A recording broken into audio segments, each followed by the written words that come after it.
Hello, everybody. Welcome back to another episode of Potato Couching Podcast. So, Wilson is quite busy at the moment, so that's just me today. I'm your one and only host, Billy. And today's episode, we'll talk about Incantation. So, I've been really looking forward to this film when I saw the trailer, and wow, I gotta say, right, it really amps up the atmosphere. And then when I get to watch it, it's really good. Well, I wouldn't call it great, but because I have a few issues with it. So, what I really think about the movie is that it's a really nice found footage film with this Asian horror theme to it. Basically, we have this woman with her two other friends who went to break a religious taboo in this in a remote village, and they went to this tunnel that should not be entered at all. And then they all came out cursed, and her two other friends died, and she's the only survivor. And basically, she has to and at the same time, she's pregnant, and after giving birth, she had to protect her daughter from the curse. So yeah, I think in terms of base storyline, it's your average horror movie setup where people shouldn't do what they're told not to do, and they still do it anyway. So I wonder if there's actually an analogy to nursery rhymes or something. And then yeah, shit happens. So I gotta say, right, since this film is actually shot as a found footage film, it really amps up the atmosphere because personally, right, I hate found. Not for the fact that they're bad or anything like that, but the thing is, it's just that it really immerses you into the situation in the film, and I'm actually more scared watching found footage film rather than other horror film that's shot normally. So while we're on the topic of the shoot, right? Yeah, say right. Something about the shot. Um, Even though it's marketed as found footage film, and then for the most part, it is a found footage film. It basically your perspective kept jumping between multiple cameras at once. So sometimes they have two cameras, and you see from both cameras as you jump around, and then later on you get to see from a security footage camera, and sometimes it gets intertwined with a video file and news broadcast, which kind of makes sense. And I like the editing, but at the same time, there are a few shots where it wouldn't make sense for them to be any camera. And sometimes when they're established to have one camera, and then somehow the shot get jumped to a different angle there, where there should be any camera at all. So it's like, how to put this? It's like playing a 2.5D game where it's not necessarily 2D, but not as 3D at the same time, because they mix the element of those two, which I'm okay with. But then I wish that it's kind of presented differently, because that really bothered me when watching. But other than that, right, the scare is pretty good. Um, yeah, let's talk with the horror aspect of it. So basically, right, because I like SCP Foundation, the whole creepypasta website where you encounter this organization encounter multiple anomaly that will try to kill you, well, at least mostly. And I think that basically the horror aspect is like Cthulhu X and SCP, where there's this info hazard where if you know something, you'll get cursed. And actually, the more you know, the heavier the curse is. And yeah, it's very interesting. So basically, what happened, right, is that her two friends entered the tunnel, but she herself didn't enter the tunnel, but she got cursed by proxy, I guess, because of her two friends. But yeah, that's how she survived. And I think later on, right, is that she mentioned that if she recite her own name, because later on it was revealed that she gave her own name away to the guardian deity in this tunnel. When she say her own name, she'll die. Although it's not actually made clear how other people around her died, because she did say that the people around her will die because of the curse.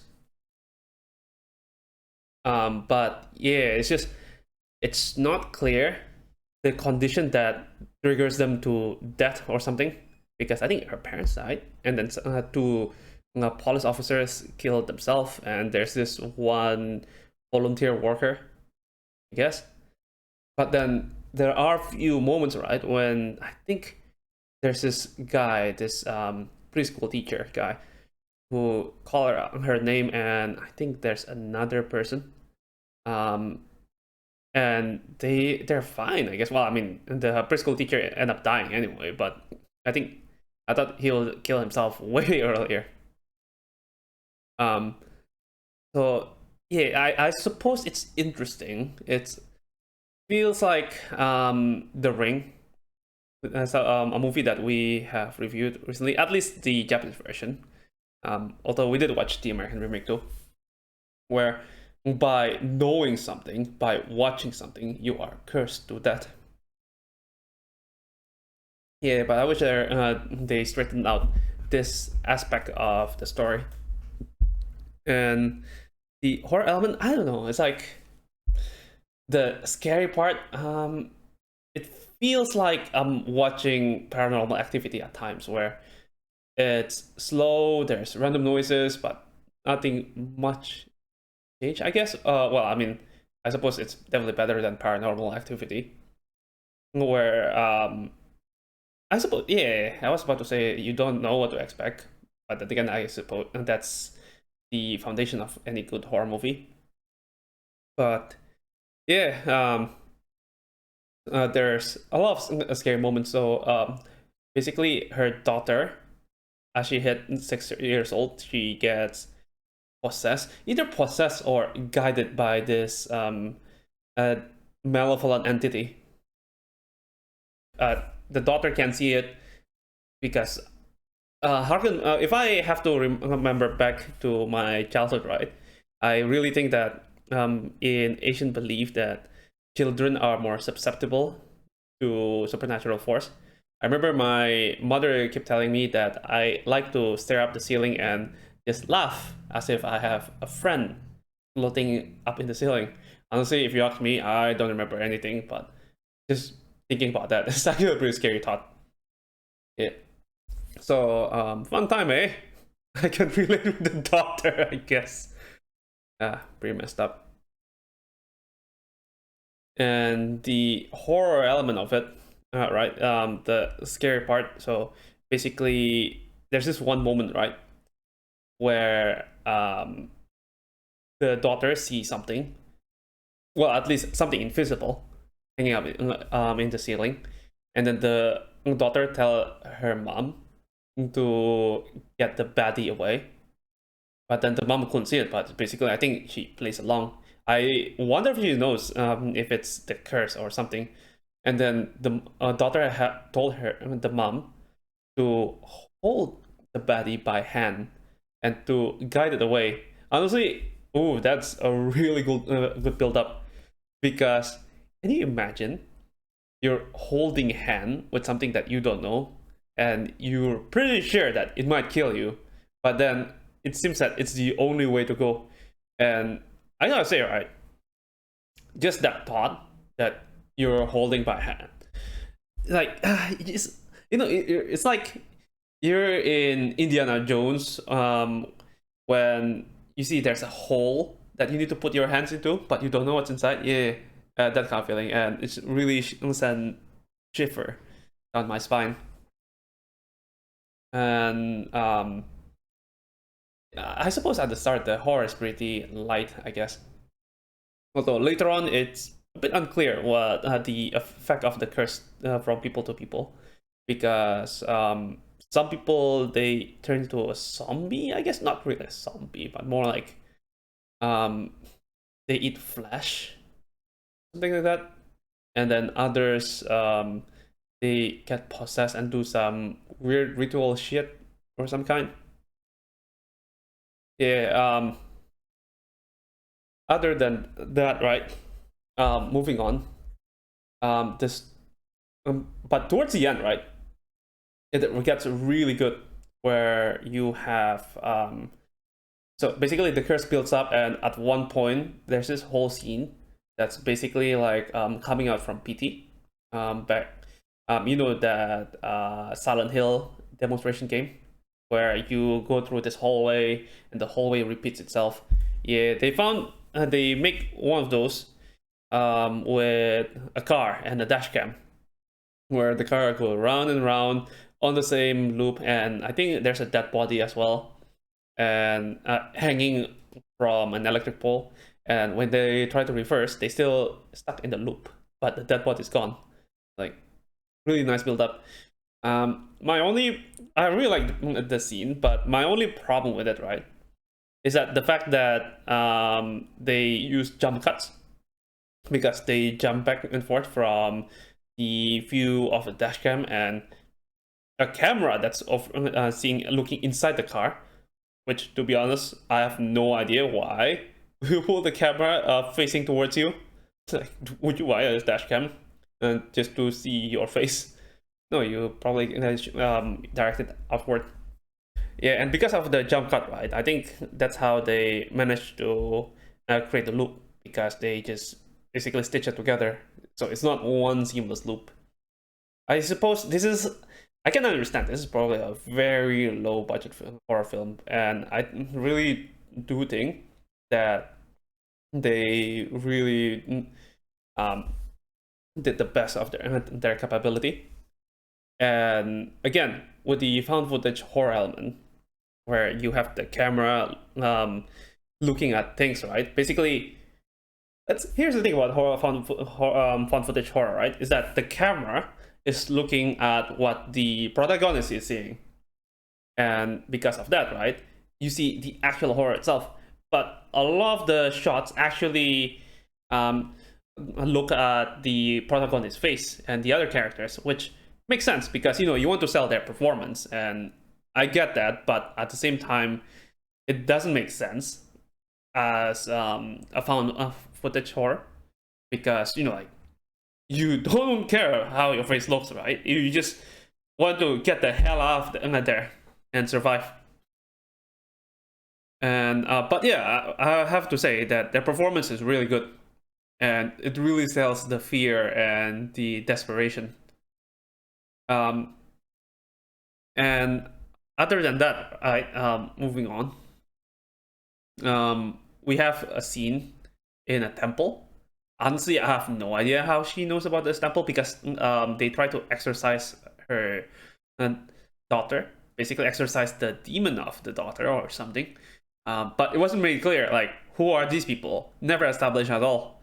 And also, their ritual is actually pretty crazy, where they ask the mother to not feed the daughter at all for 7 days, and I'm pretty sure any parents out there, they wouldn't have the guts to do it, just to see their children suffering. And I think it really sells that, that motherly aspect of it. Yeah, crazy stuff. And then, of course, she gave in. She feed the daughter, and later on, the people at this temple died. And they get possessed or something. And I don't know, something about it reminds me to Quarantine. I haven't watched the original Spanish film, Wreck, but yeah, it's just become zombie-like or something. Yeah, and there's this another scene, right, towards the end, where basically the thing is, all these people, right, where the curse originates, this remote village, it's sort of a cult, where the deity is real, and they keep saying this incantation. I forgot what it says, and honestly, I don't want to say it out loud, because it might be an info hazard, right? So you might as well watch the film yourself. Give it a try. And we thought that it's just a blessing mantra or incantation. But later on, right, we found out that it's actually a, it's, I suppose it's a, I won't call it a curse outright, but as the film's central theme talks about, where curse and blessing are intertwined, it's a way to spread out the curse, but only to dilute it. So it's not like the ring, where if you're cursed, you're outright dead. But in this one, is that if you are cursed, you can share the curse with other people, and so it lightens the load. And yeah, and this whole cult element, it's really good and really scary. Where it's all tinted in red light, and everyone is covered with runes all over their body. And I think they're about to sacrifice a child, although based on the logic of the film, I don't really understand what the sacrifice is for. Are they sacrificing her for to let them off from the curse? But then again, the child it's herself, right? Even though she looks scary and she sounds scary, she said that she was chosen by the deity. I think it's called Mother Buddha here. Which personally I don't quite understand the internal logic. Like, are you supposed to appease the deity somehow? Although it's never actually established, at least by the main character, right? 𝓟𝓸𝓽𝓪𝓽𝓪. It's never established whether he needs to appease her somehow, appease the deity. Yeah, interesting things. But I guess then again, right? I suppose the less you know, the safer you are, and the more you know, the more in danger you are. Info hazard. Yeah, and it's really interesting. It's really interesting, but at the same time, I wish they explain more and at least make the logic more coherent. But then again, whenever there's a cult, it does make sense. But then also, then again, the deity is real. Yeah, malevolent entity is real. Right. And right, another way to the source of the curse itself, right? It actually looks pretty scary too, where it's basically all originated from the statue of the Mother Buddha herself, and her face is covered by a veil, like the statue face. But then towards the end, when she had to spread the curse to other people, because the film is framed as a documentary per se, to get people online to get invested to watch. And so basically it's like Dora the Explorer, really, where the movie tries to engage the audience to help her somehow, present it as if you're watching a YouTube video uploaded or something. And but then the viewers' expectation got flipped back, where, oh hey, apparently the mother wants to spread the curse to everyone, is to alleviate the curse from her daughter. Although in the process, she will have to sacrifice herself, and she shows the face of the statue to the camera, and holy crap, I really think it's a really good design. Basically, the face is not even a face; it's just a gaping hole with a flashy texture. Like, it really triggers it triggers my trypophobia. And oof, scary stuff.